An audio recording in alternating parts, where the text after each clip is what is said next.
السلام علیکم ورحمۃ اللہ وبرکاتہ۔ نحمدہ ونصلی علی رسولہ الکریم، اما بعد فاعوذ باللہ من الشیطان الرجیم، بسم اللہ الرحمن الرحیم۔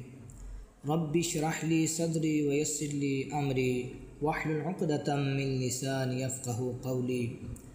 مولایا صلی وسلم دائما ابدا علی حبیبک خیر خلق کلہم۔ اعوذ باللہ من الشیطان الرجیم، بسم اللہ الرحمن الرحیم۔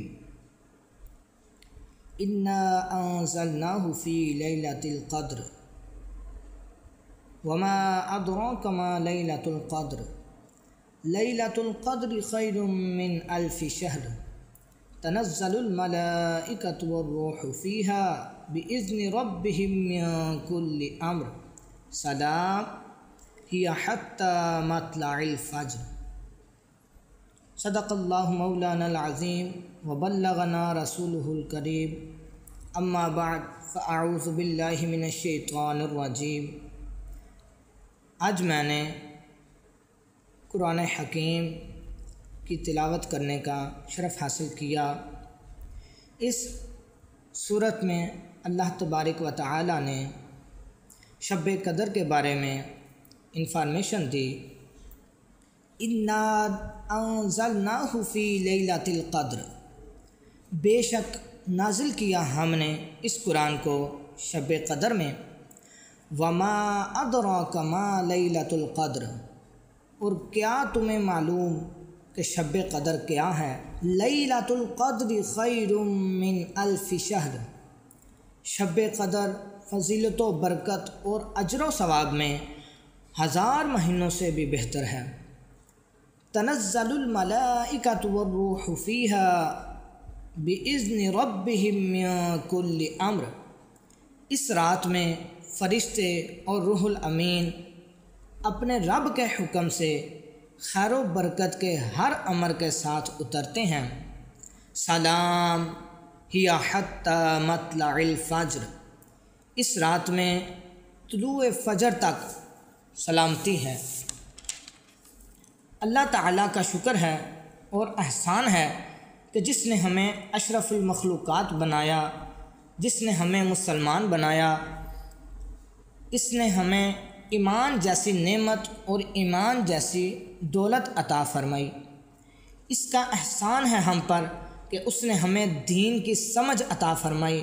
اس کا احسان ہے ہم پر کہ اپنے محبوب حضرت محمد مصطفیٰ صلی اللہ تعالی علیہ وآلہ وسلم کو ہماری طرف سراپائے ہدایت بنا کر بھیجا۔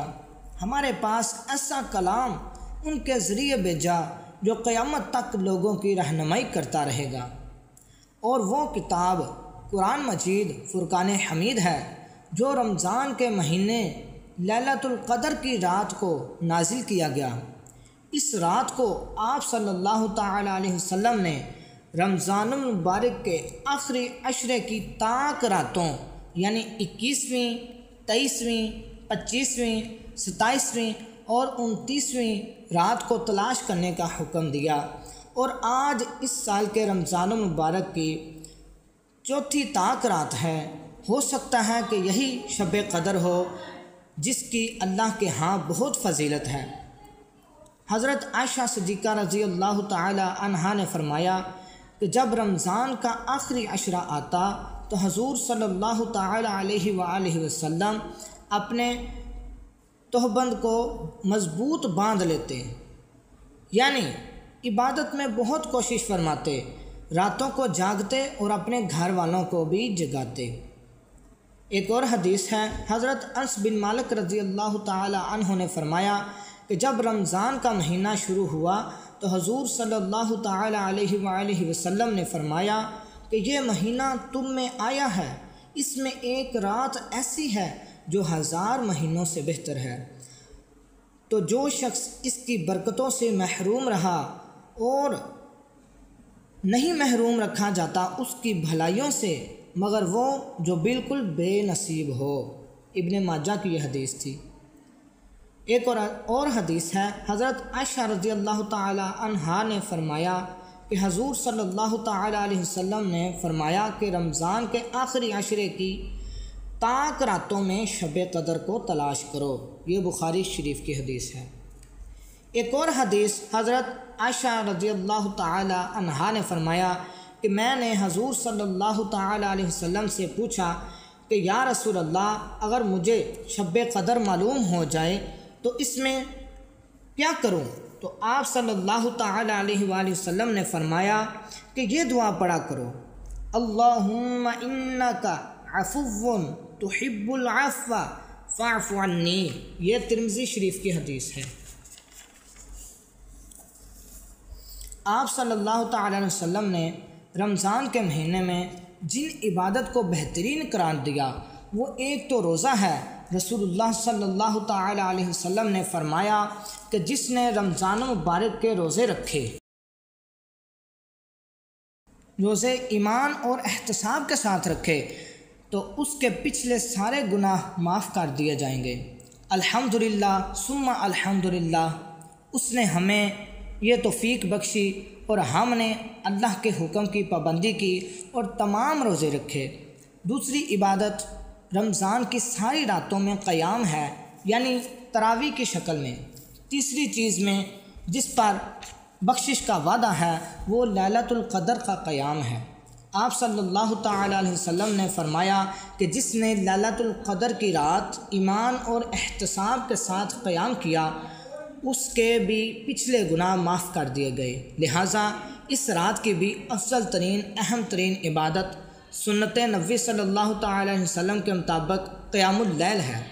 رات کو نماز میں کھڑے ہو کر قرآن کا پڑھنا اور سننا یہ اس رات کی افضل ترین عبادت ہے۔ اس رات کی قدر و قیمت دوسری راتوں کے مقابلے میں آخر کیوں ہے؟ یہی رات کیوں؟ سال بھر میں بہت سی راتیں ہیں، ان کے اندر جاگنا اور عبادت کا اہتمام کرنا اتنا اہم کیوں نہیں؟ اور ان راتوں کی عبادت اتنی اہم کیوں ہے؟ کیونکہ اس رات کو اللہ تعالیٰ نے فضیلت بخشی اور اس کی قدر اور اہمیت خود قرآن کی ایک صورت میں بتائی، انا انزلناہ فی لیلۃ القدر۔ اس رات کی اہمیت قرآن مجید کی وجہ سے زیادہ اہم ہے کہ قرآن مجید اس رات کو اتارا گیا۔ اس کی بنیادی وجہ یہ ہے کہ قرآن پاک کا احسان ہے ہم پر، اور اس کو احسان سمجھنا اور محسوس کرنا آخر کس طرح ہو سکتا ہے؟ اسی وقت جب ہم اس کتاب کا حق ادا کریں گے۔ اس کتاب کا حق کیا ہے؟ نمبر 1 کہ اس کو صحیح طریقے سے پڑھنا آنا چاہیے، جس طرح یہ اتری ہے اسی طرح اسے پڑھا جائے۔ نمبر 2 اس کو سمجھا جائے، اس پر غور و فکر کیا جائے۔ نبی کریم صلی اللہ تعالیٰ علیہ وسلم کی اپنی زبان عربی تھی، صحابہ کرام رضی اللہ تعالیٰ عنہم بھی عربی تھے، خوب واقف تھے، لہٰذا ان کو ترجموں اور تفسیروں کی بہت زیادہ ضرورت نہیں پڑتی تھی، کیونکہ عملی تفسیر نبی کریم صلی اللہ تعالیٰ علیہ وسلم کی صورت میں ان کے لیے درمیان موجود تھی۔ قرآن کی عبارت کو ڈائریکٹلی سمجھتے تھے۔ ان کے سامنے جب قرآن کی تلاوت ہوتی تو خشوع و خضوع آ جاتا، وہ ایک ایک آیت سن کر رویا کرتے تھے۔ آج ہم سنتے ہیں تو ہمارے دل نرم نہیں ہوتے اور نہ ہی رونا آتا ہے۔ ایسا کیوں ہے؟ کیونکہ ہم صرف قرآن کو عربی میں پڑھتے ہیں، ہمیں اس کا ترجمہ اور تفسیر معلوم نہیں ہوتی، اور نہ ہی ہم اس کو پڑھنے کی کوشش کرتے ہیں۔ اس کے معنی و مطالب کا علم نہ ہونا، اس وجہ سے ہمارے اندر خشوع و خضوع ختم ہو چکا ہے۔ اس کی وجہ سے ہمارے دلوں میں نہیں اترتا، ہم اس کا معنی نہیں سمجھتے۔ قرآن سنتے ہوئے بھی ہماری نگاہیں ادھر ادھر کیوں ہوتی ہیں؟ ہم اپنی باتوں میں کیوں مشغول ہوتے ہیں؟ اس کی بنیادی وجہ یہی ہے، نہیں سمجھتے قرآن میں اللہ تعالیٰ ہمیں کیا حکم دے رہا ہے، کس کام کو کرنے کا حکم دے رہا ہے، کس کام کو منع کرنے کا حکم دے رہا ہے، کس کام سے بچنے کا حکم دے رہا ہے، کون کون سا کام کیا جائے تو جنت حاصل کی جائے گی، کون کون سا کام کیا جائے تو دوزخ میں ڈال دیا جائے گا۔ یہ ہمیں کس بات کی خبر دے رہا ہے؟ اس میں کیا خوشخبریاں آ رہی ہیں؟ کس بات پر ڈرایا جا رہا ہے؟ ہمیں کیا کرنا چاہیے؟ اس رات کے اندر تھوڑا سا بھی قرآن کا حصہ اگر ہم نے سمجھ لیا تو یہ بھی ایک بابرکت عبادت ہے۔ اللہ تعالیٰ کی بارگاہ میں دعا ہے کہ ہمیں صحیح معنوں میں قرآن کو سمجھ کر اس پر عمل کرنے کی توفیق عطا فرمائے، اور ان طاقتوں میں بڑھ چڑھ کر عبادت کر کے اللہ تبارک و تعالیٰ کو خوش کرنے کی توفیق عطا فرمائے۔ آمین بجاہ النبی العالم امین۔ اس ویڈیو کے بعد ایک اور ویڈیو آئے گی، اس میں بتایا جائے گا کہ لیلۃ القدر کی رات میں کیا کیا عبادت کی جاتی ہے۔ تو جس شخص نے ہمارے چینل اسلامک فار یو کو سبسکرائب نہیں کیا وہ ضرور سبسکرائب کرے اور بیل آئیکن کو بھی پریس کر دے تاکہ ہماری آنے والی ہر نئی ویڈیو کا نوٹیفیکیشن آپ تک پہنچ جائے اور آپ اس سے مستفید ہو سکیں۔ اپنی دعاؤں میں یاد رکھیے گا۔ اللہ حافظ۔